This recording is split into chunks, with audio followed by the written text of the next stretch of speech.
Assalamualaikum warahmatullahi wabarakatuh. Salam Om Swastiastu, Namo Buddhaya, salam kebajikan. Yang terhormat Ibu Istiqomah Rahmawati selaku dosen pengampu mata kuliah teknologi polimer dan yang kami hormati Bapak Andar Kusnanto selaku dosen praktisi mengajar kampus Merdeka. Ini saya dan rekan-rekan saya yaitu Imam Naila Amani, Desi Silvianti, saya sendiri Adi Pramasta, Adinda Asil Nabila akan mempresentasikan mengenai pembuatan bioplastik dari pati kentang. Yang pertama yaitu pati kentang sendiri. Kita tahu bahwa pati kentang merupakan limbah yang berasal dari kentang yang bisa digunakan dengan berbagai manfaat. Kita tahu bahwa pati kentang ini sendiri sangat baik kandungannya untuk dijadikan bahan bioplastik. Sedangkan plastik di Indonesia sendiri menjadi sampah yang begitu besar jumlahnya pada tahun 2022 hingga mencapai 12,54 juta. Dalam hal ini, pati kentang diharapkan bisa mengurangi konsumsi plastik yang berasal dari sintesis polimer yang cara penguraiannya itu bisa dilakukan dengan proses yang cukup lama. Jadi di sini pati kentang sendiri bisa membantu pembuatan bioplastik biodegradable. Dan untuk selanjutnya akan dijelaskan oleh teman saya.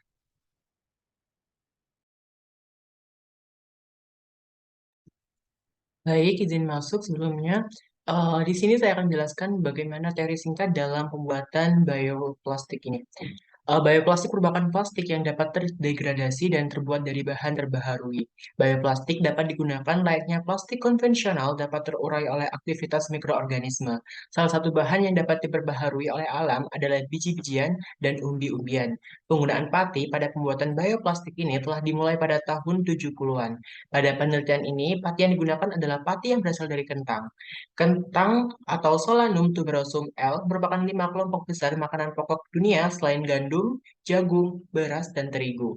Bagian utama kentang yang menjadi bahan makanan adalah umbi yang merupakan sumber karbohidrat, mengandung vitamin dan mineral yang cukup tinggi.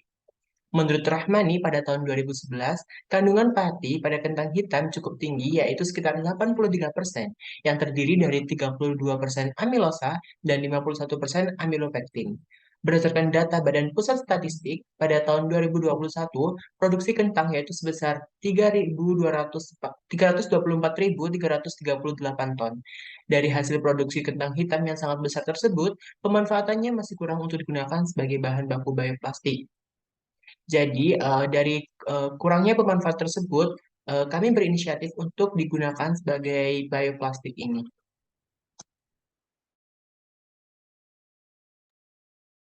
Selanjutnya adalah cara pembuatan bioplastik dari pati kentang.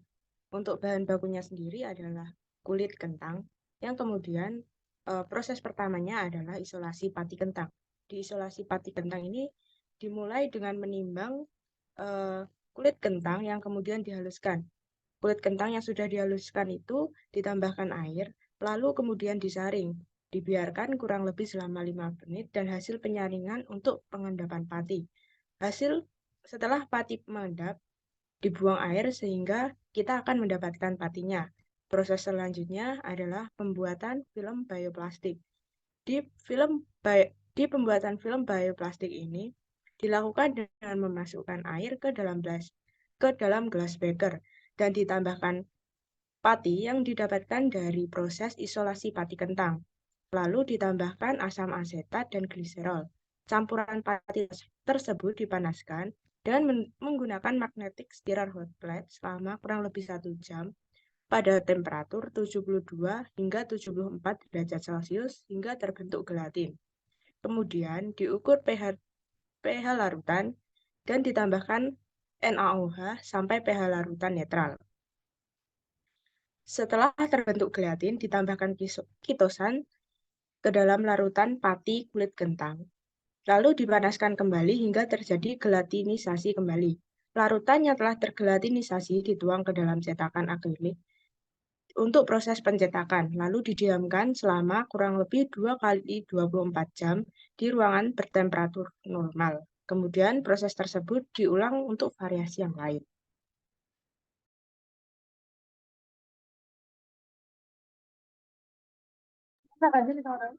Selanjutnya adalah karakteristik bioplastik. Yang pertama ialah ketebalan bioplastik. Ketebalan menentukan ketahanan film terhadap laju perpindahan uap air, gas, dan senyawa volatil lainnya. Yang kedua ialah kekuatan tarik. Kuat tarik adalah gaya tarik maksimum yang dapat ditahan oleh lembaran plastik selama pengukuran berlangsung. Lalu yang ketiga ialah persen pemanjangan. Panjang rumus atau proses pemanjangan merupakan perubahan panjang maksimum pada saat terjadi peregangan hingga sampel film terputus. Lalu yang terakhir ialah ketahanan air. Sifat ketahanan bioplastik terhadap air ditentukan dengan uji swelling, yaitu persentase pengembungan plastik oleh adanya air.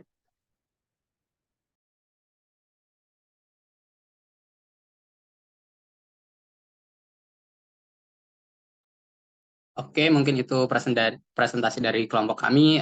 Bisa dibilang cukup menarik kan. Dari limbah pati kentang kita bisa mengolah hal tersebut menjadi bioplastik. Dan untuk referensi yang kita gunakan adalah sebagai berikut. Mungkin itu presentasi dari kami. Apabila ada yang ditanyakan, kami persilahkan karena kami menyediakan jawaban, bukan harapan seperti dia yang pergi membawa kenangan. Jika dirasa sudah cukup, kami tutup. Sekian dari kami. Mohon maaf apabila ada kekurangan, karena kesempurnaan hanya milik Tuhan Yang Maha Esa. Sekian, wassalamualaikum warahmatullahi wabarakatuh.